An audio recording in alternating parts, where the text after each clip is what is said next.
SSC result বের হওয়ার পর থেকে আমার তো আর চোখে ঘুমিয়ে নেই। যেখানেই যাচ্ছি ওকে আর মা তোমার মেয়ের কি রেজাল্ট হয়েছে।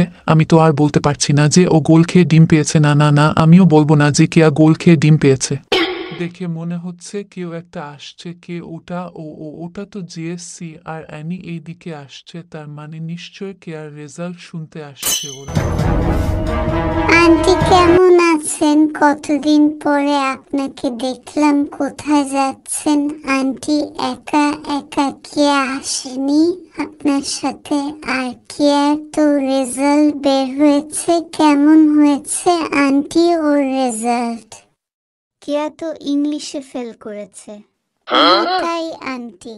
কি করে আমার মেয়ে ইংরেজিতে ফেল করতে পারে? ইংরেজিতে ফেলের কথা শুনে আয়ের মতো অবাক। যে মেয়ে আমার সারা বছর এত ছেলেদের সাথে ইংরেজিতে চ্যাট করে, সে কিভাবে ইংরেজিতে ফেল করে? বোঝাও তো আমাকে। কোনো স্যার যে খাতা দেখেছে তাকে আমি কেউটাই দেব কেউটাই। না মানে হ্যাঁ হ্যাঁ মানে না না হ্যাঁ ঠিকই তো ঠিকই। কিভাবে ফেল করে? কে এত ভালো স্টুডেন্ট?